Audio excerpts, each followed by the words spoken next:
Today, I'm going to take you through how I built this modern looking desk made entirely from plywood. Let's get started. We have a third bedroom in our home that gets incredible natural light that we've basically wasted for the last 2 years. It was time for us to finally dive into the beginnings of a home office. Since the entire thing would be built from 3/4 inch maple plywood, I took a moment before making my first cuts to figure out the nicest surface for the desktop. The desk has a really interesting look to it. The legs are essentially a minimal, modern-looking set of sawhorses, fitting for my own hobbies. And this render won't really show it, but everything will be assembled using double or quadruple stacked plywood. You'll see what I mean shortly. The first cuts I made were for the desktop itself. I'll go ahead and post this SketchUp model in the description if you're interested in building something similar. My advice is to cut everything out a bit oversized so you can refine things later on, and I think it's a good move to also rip off the factory straight edge as well. I can never seem to find even the nicest plywood that doesn't have some sort of damage to the edges. The top part of the desk in red will be 5 feet wide by 2 feet deep, and the edges will have the impression of 4 layers of plywood stacked together. Once the top part was cut to rough size, the next step for it was to rip a series of strips that would serve as the pieces underneath the desk. Once all the desktop pieces were cut, the next set of steps were really just a series of cuts at slightly different widths to make all the components of the legs. Here's a quick layout of all the cuts I'd be making from the 2 sheets that I bought. And here's a close-up of the legs on the desk again to see how those pieces would come together. One thing that's not reflected here is I did end up moving out the bases a bit further to increase that gap between the 2 sets of legs. Next, I can move on to ripping the part of the supports that would connect to the desk. I ripped these just slightly oversized so that after they were laminated together, I'd be able to square them back up on the table saw. The legs on the sawhorses angle in at 12 degrees, so part of the build will require me to make cross supports that also have 12-degree angles on them. To account for this, I ripped these strips a bit oversized, and I finished off by ripping the last set of smaller cross supports as well.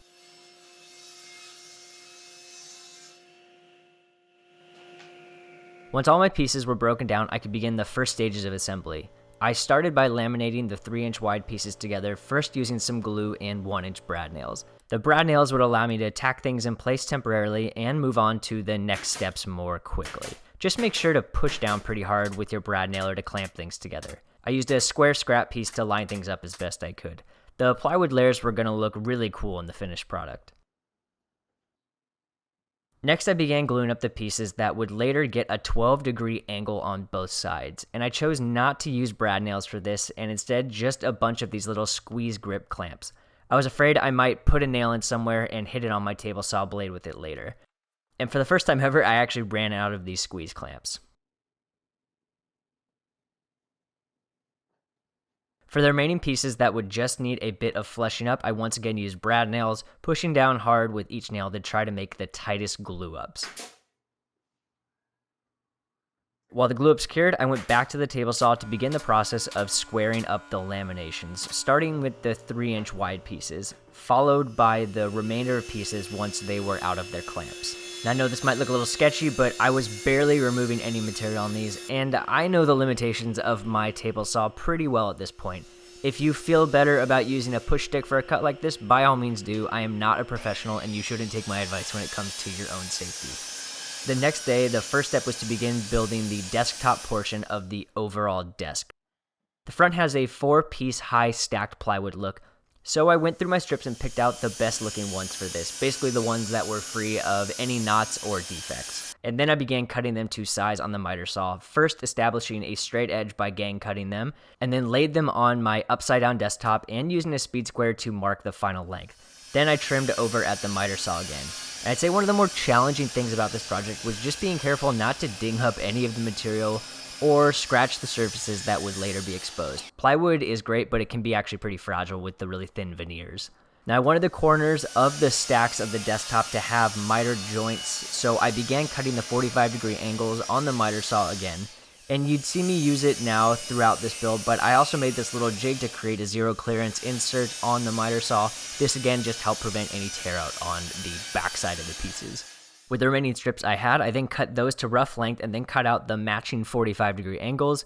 These would serve as the side supports of the desktop and complete that mitered look. One of the components of this design was to have the top of the leg be recessed one layer of plywood into the desktop. I wanted this to be as tight of a joint as possible. This meant waiting to complete the step until I had all of my pieces cut and that final piece that would go on top of the legs cut to its final width.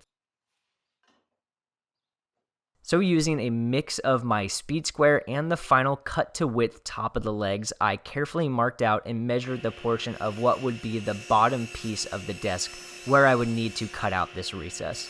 I wanted this again to be a really clean cut, so I chose the table saw for it, and I really crept up on the cut. I was afraid I'd cut away too much and the recess would be too wide. In the end, it ended up coming out really clean, which you'll see later.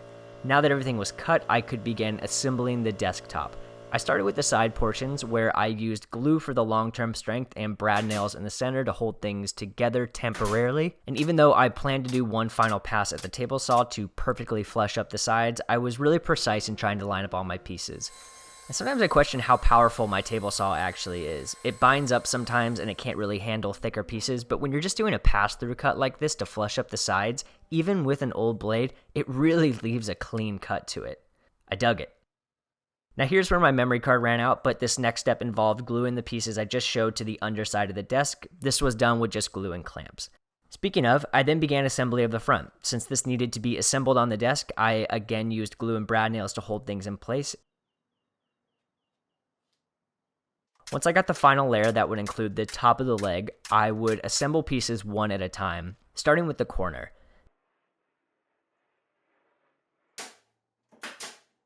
Then I could drop in the legs at each step and add in the adjacent pieces that complemented the joint.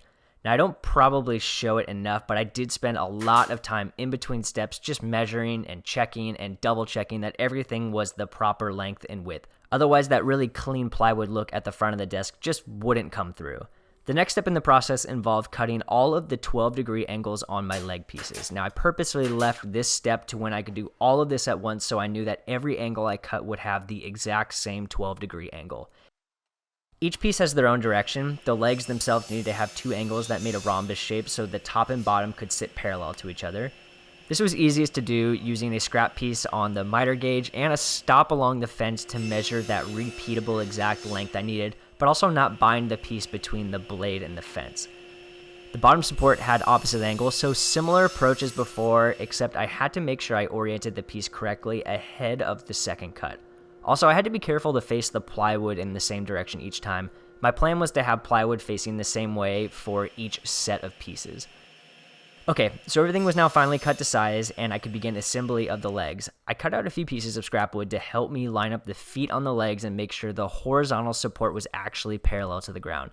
And I chose to use dowels. I have a $20 jig from Rockler that's perfect for connecting butt joints.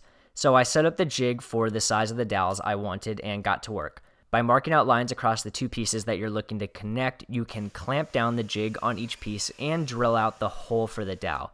It takes a little finesse to get it right each time, but it works great. And then I just repeated that process for each piece. Now comes assembly. This was a big reason why I was so careful to make sure that there was as little tear out of the plywood veneer as possible. As when all these pieces come together, if the angles match up and the edges are clean, it's going to look really cool. So I added glue to the dowels and surfaces and could begin fitting each piece together. Now this didn't need a whole lot of clamping pressure, but to make it easier, I used the offcuts from the 12-degree angles to assist. While the 4-leg assemblies cured, I went back to the table saw to begin cutting the stretchers with their two 12-degree parallel angles. And these were not cut to their final length yet either, so I wasn't worried about a little tear out on the end.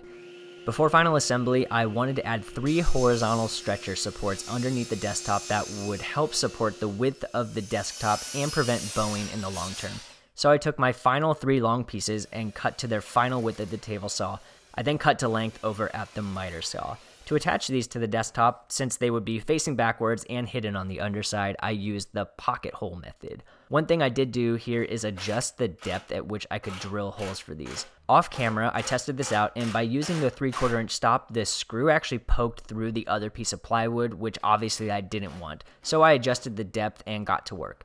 Before assembling the final legs, I gave all of my surfaces a quick sanding. The The table saw left a pretty smooth finish, but I wanted to knock down the edges slightly, also as plywood cuts can be pretty sharp. And given that I sliced my finger 3 separate times in one day, this seemed prudent before using it as a desk every day. And I also cut the stretchers to their final length on the table saw, again using my sled to avoid tear out and to do repeated cuts to a specific length. Now drilling dowels for this section was a little bit trickier, mostly just due to the angles, but I took my time again on this to line up exactly where they should go on the leg pieces and then the corresponding stretcher, and after a little bit of math and measuring with the speed square and a few tests, I figured out the most efficient way to drill these out. Once everything was cut and ready, I could begin pulling it all together, again using glue and dowels. And it is always satisfying to do a glue up like this where all of your measuring means your pieces fall into place perfectly and assembly comes together smoothly. I ended up not using dowels for the top stretchers. Instead, once I had the bottom supports knocked into place, I just sat them in place with glue and slowly clamped things together. Because these would be supported extra by that top 3-inch wide block, I felt it was just unnecessary. And I was careful to clamp things up slowly so nothing slipped around while I glued it up.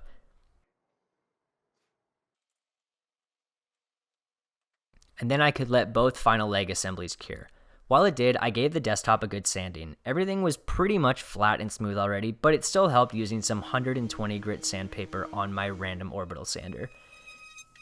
In addition to that, one tip is to use the rounded part of a screwdriver and rub it along the edges of the plywood veneer. This will round over the edge without sanding it away, and it helps knock down the sharpness of areas that your arms might rest. The last step to do was to cut the final part of the leg assembly to its final length.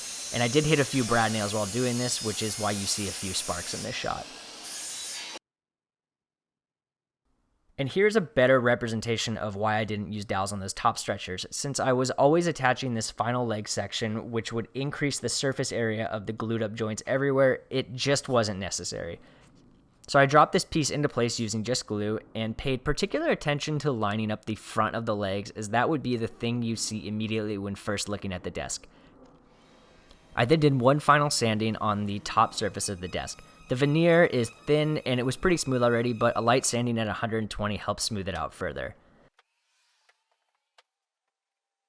For finish, I'm using a shellac. I didn't want the piece to yellow too much, but I also wanted to give it enough protection from things like liquids and to add a bit of contrast to it, especially to the plywood layers. And I'm really happy with my choice.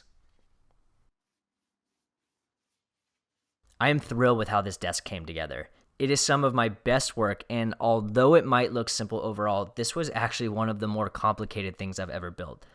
I think the natural color is perfect, the plywood layers are clean, and I'm so excited to finally have the beginnings of a home office setup.